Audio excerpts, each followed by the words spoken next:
Assalamualaikum warahmatullahi wabarakatuh. Bagaimana kabarnya? Semoga dalam keadaan sehat ya. Baik, jumpa lagi di channel MZ Fisik. Dalam video kali ini kita akan membahas tentang fluida dinamis. Untuk pembahasan fluida dinamisnya, kita batasi pada fluida ideal dengan kriteria sebagai berikut. Pertama adalah non-viscous atau tidak kental, di mana non-viscous atau tidak kental ini diartikan antar partikel sejenisnya itu tidak terjadi gesekan. Yang kedua adalah karakter tunak, yang dapat diartikan bahwa di suatu titik fluida tersebut atau partikelnya memiliki kecepatan konstan. Walaupun mungkin di dua titik tertentu, ya, di titik yang berbeda, mereka kecepatannya tidak sama. Tapi di titik yang sejenis, ya titik yang sama kecepatannya selalu konstan. Karakter yang ketiga untuk fluida ideal adalah incompressible atau tidak termampatkan. Artinya massa jenis ataupun kerapatan partikelnya itu tidak dapat berubah.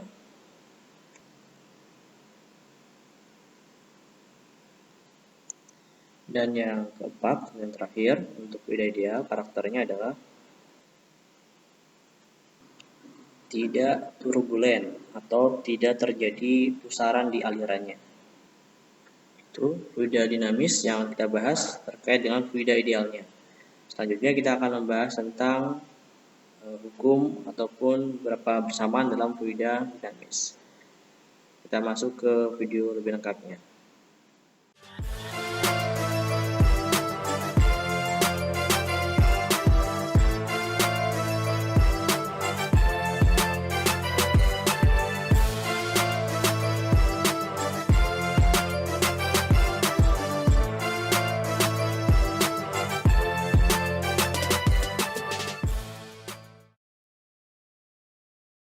Bagian awal yang akan kita bahas adalah persamaan kontinuitas.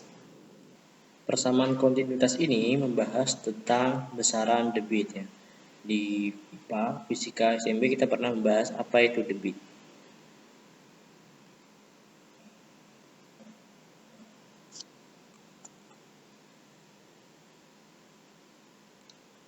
Debit itu biasanya disimbolkan dengan huruf Q besar ya.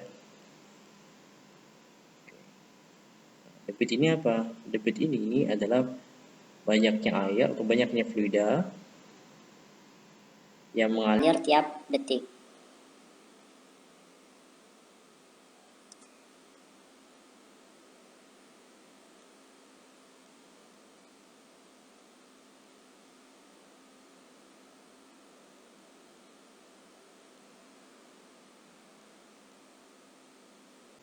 Jadi boleh tiap detik atau tiap waktu saja ya, karena mungkin ada beberapa satuan yang berbeda. Di debit saya definisikan sebagai banyak aliran fluida yang mengalir tiap satuan waktu.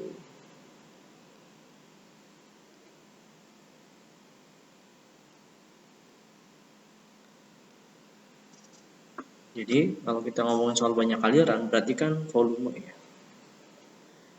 Jadi Q itu adalah volume bagi waktu ya. Q sama dengan volume dibagi dengan waktu.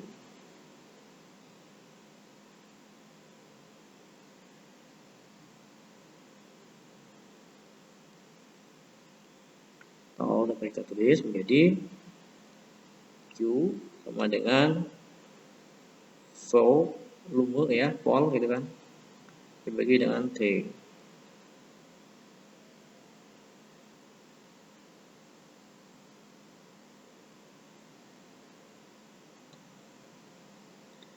Volume itu secara satuan internasional, satuannya adalah meter kubik ya. Jadi vol ini adalah volume, bola dalam meter kubik. Atau nanti ada satuan liter, tinggal kalian konversikan saja. T ini adalah waktu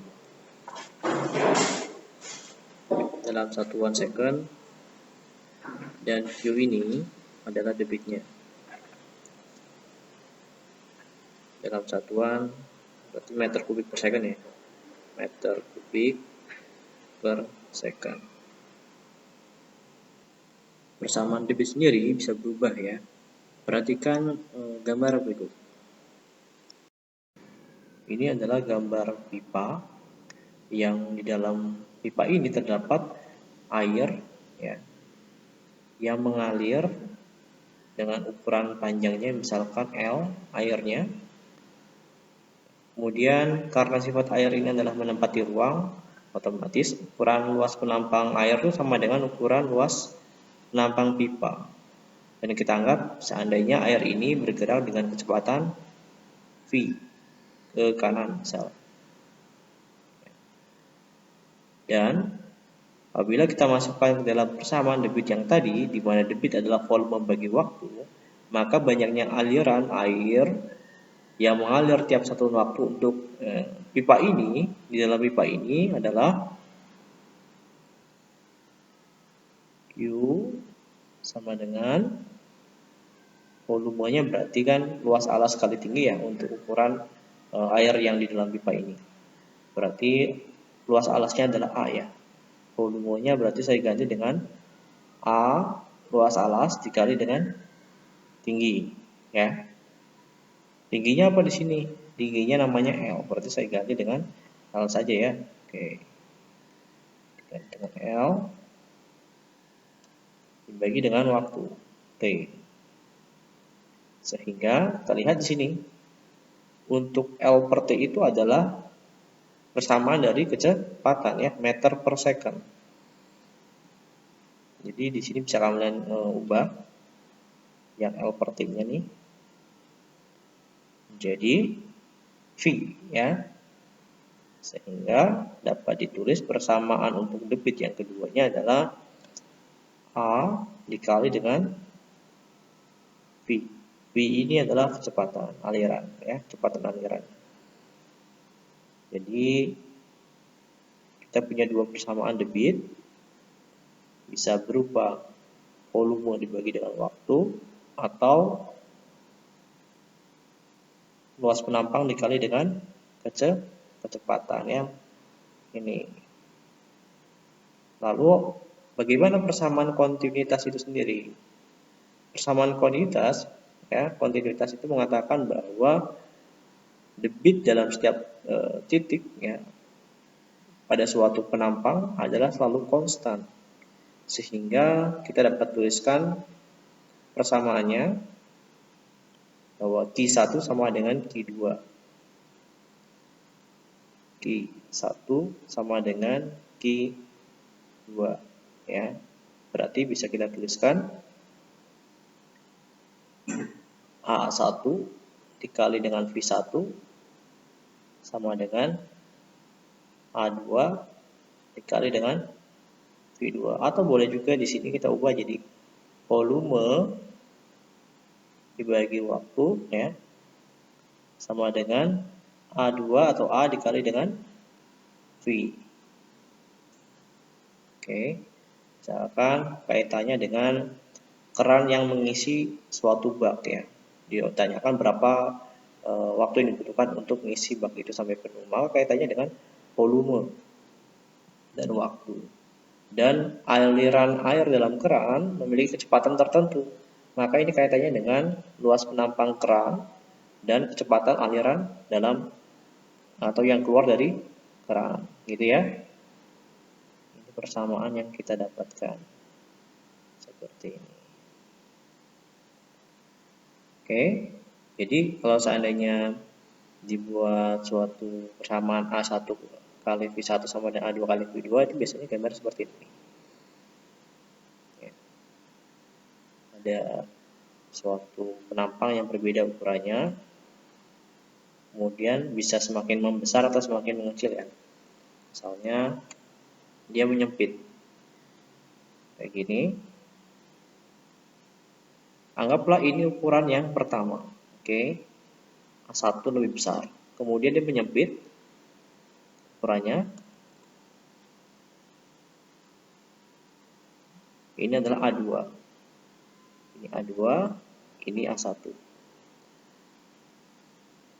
Apabila kita ilustrasikan, ya, seandainya kalian lagi nyiram tanaman, kalau jangkauan selang yang kalian digunakan itu kurang jauh, maka apa yang kalian lakukan? Pastikan memampatkan atau mengecilkan permukaan selang ya, sehingga jarak jangkauannya semakin jauh. Artinya di sini untuk luas penampang yang kecil itu kecepatannya pasti lebih besar ya. Jadi kalau ada aliran V2 di sini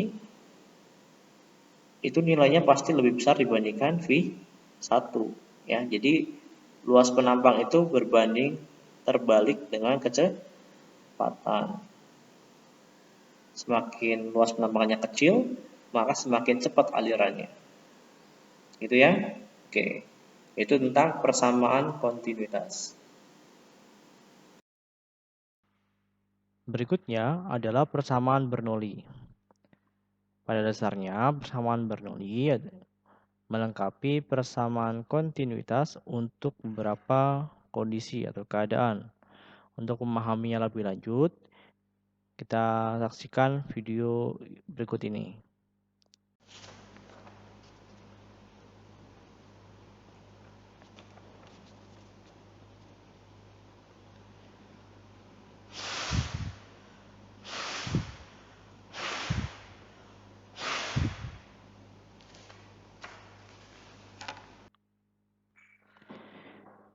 Mari kita uraikan beberapa besaran dalam video tadi ya.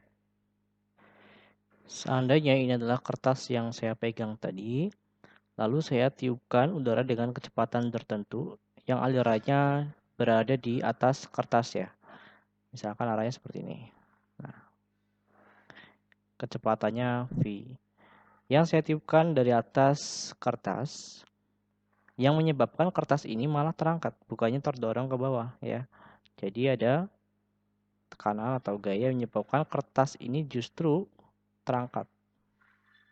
Ya. Dari fenomena ini, Bernoulli mengatakan bahwa kecepatan berbanding terbalik dengan tekanan. Oke. Jadi yang namanya tekanan P di suatu titik selalu berbanding terbalik ya dengan kecepatan.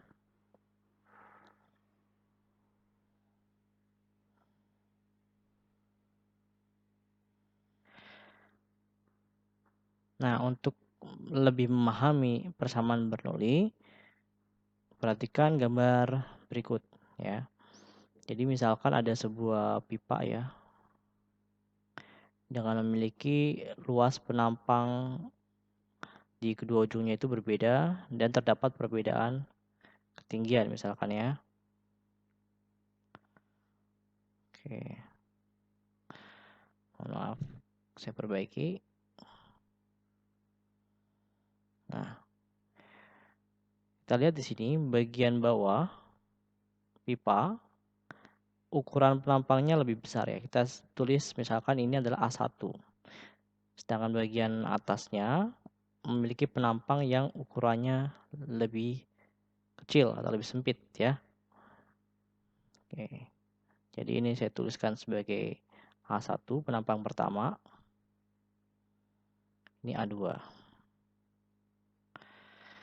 Lalu bagian bawah ini ya, kita anggap saja ini adalah pipa dari jet pump ya ataupun pompa air di mana bagian bawah itu berfungsi untuk menyedot air ya. Bagian bawah ini kan berarti posisinya ada di dalam tanah ya ataupun di lantai 1 atau basement yang bagian atas ini yang arahnya menuju tangki penyimpanan ya ataupun toren.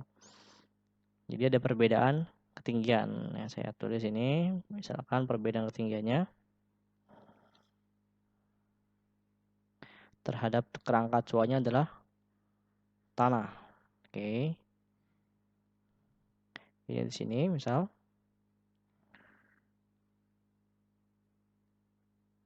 ini saya anggap sebagai H1. Oke, ini H2.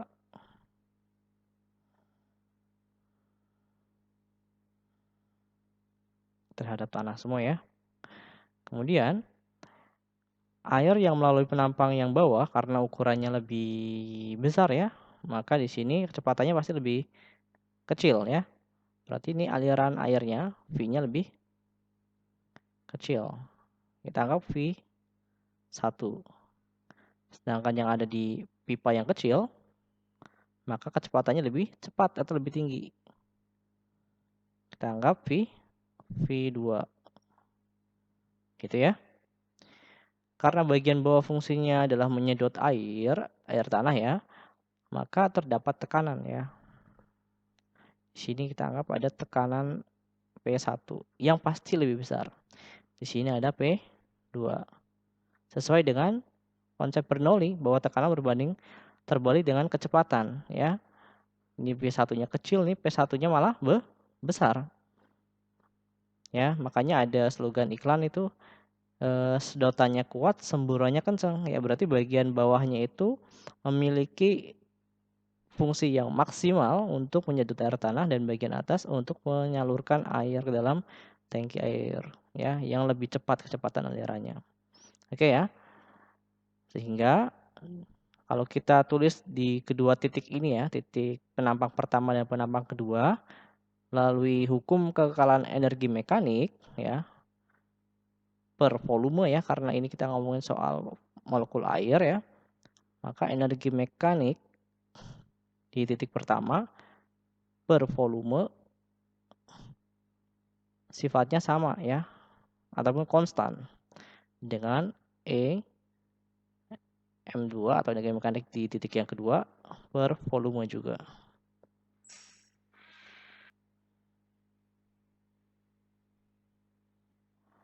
Atau dapat saya tulis ya, bahwa energi mekanik di setiap titik ya per volume sifatnya konstan. Gitu ya. Energi mekanik itu persamaannya apa? Energi mekanik persamaannya adalah energi potensial tambah energi kinetik ya, ditambah dengan energi kinetik. Karena ini bagi volume ya per volume juga ya. Volume ini juga per volume. Ya, sifatnya konstan.